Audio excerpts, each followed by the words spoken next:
NGT यानी national green tribunal, राष्ट्रीय हरित प्राधिकरण अपने आदेश में ये बात कहती है कि किसी भी प्रवाह में मूर्ति का विसर्जन ना हो, यानी कि गंगा और उसके सहायक नदियों में सीधे तरीके से मूर्ति का विसर्जन न करें। आदेश में एनजीटी ये भी कहते हैं कि सहायक नदियां और गंगा में वो अस्थायी तरीके से कृत्रिम तालाब बनाएं और उसमें मूर्तियों का विसर्जन करें। सेंट्रल गवर्नमेंट भी स्टेट गवर्नमेंट को ये एडवाइजरी जारी करती है कि ऐसे मूर्तियों का अपने प्रदेश में आप निर्माण करवाइए जो घुलनशील हो, नॉन बायोडिग्रेडेबल हो, सिंथेटिक की बनी हो, पक्की मट्टियों की बनी हो, पेरिस ऑफ प्लास्टर्स की हो, फाइबर की हो, थर्माकोल की हो। साथ ही साथ ये भी आदेश में कहा जाता है कि इस मूर्तियों के ऊपर में कोई भी जहरीले पेंट्स आप इस्तेमाल ना करें। चूँकि गंगा में विसर्जन जैसे ही होते हैं तो जलीय जीव जंतु के ऊपर में काफ़ी संकट होती है।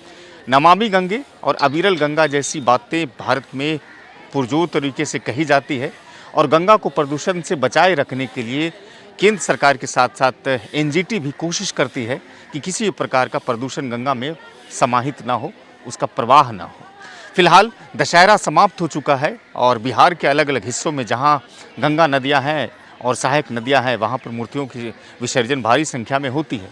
अगर बात करें भागलपुर की तो कहते हैं छोटी बड़ी मूर्तियों की संख्या लगभग 100 से अधिक है, जिसको कि मायागंज अस्पताल के ठीक पीछे में काली घाट पर विसर्जित किया जाता है। यहाँ पर 2 तरीके से कृत्रिम तालाब बनाए गए हैं। गंगा के ठीक किनारे तस्वीरें आप देखिए, चदरे से वो पूरी तरह से घेरे हुए हैं, वहीं पर मूर्तियों का विसर्जन होगा और जो छोटी मूर्तियाँ होंगी बगल में ही एक कृत्रिम तालाब है, वहाँ पर उसको विसर्जित किया जाएगा।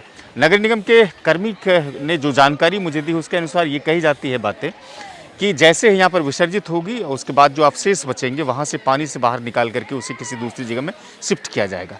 हालांकि कोशिशें ये लगातार की जाती है प्रशासनिक महकमे की तरफ से कि किसी प्रकार का प्रदूषण गंगा में ना हो, लेकिन शायद आप तस्वीरों से अंदाज़ा लगाइए और देखिए कि जिस तरह से चदरे का घेराव हुआ है गंगा के ठीक किनारे, वो अस्थायी तरीके से जो तालाब यहाँ पर बनाया गया है, क्या उसके अवशेष गंगा में घुलेंगे नहीं?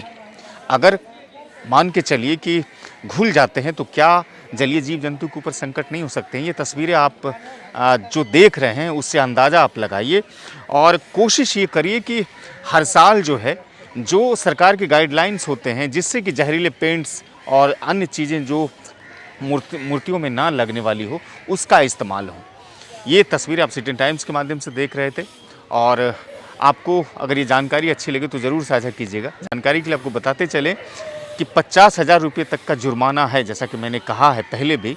अगर कोई व्यक्ति सीधे गंगा और उसकी सहायक नदियों में प्रवाह करते हैं, मूर्तियों का विसर्जन करते हैं तो उसे 50,000 रुपये तक पर्यावरणीय शुल्क के तौर पर एनजीटी लगाती है। फिलहाल ये देखना दिलचस्प होगा कि आदेशों को स्थानीय प्रशासन और नगर निगम कितना अमली जामा पहनाती है।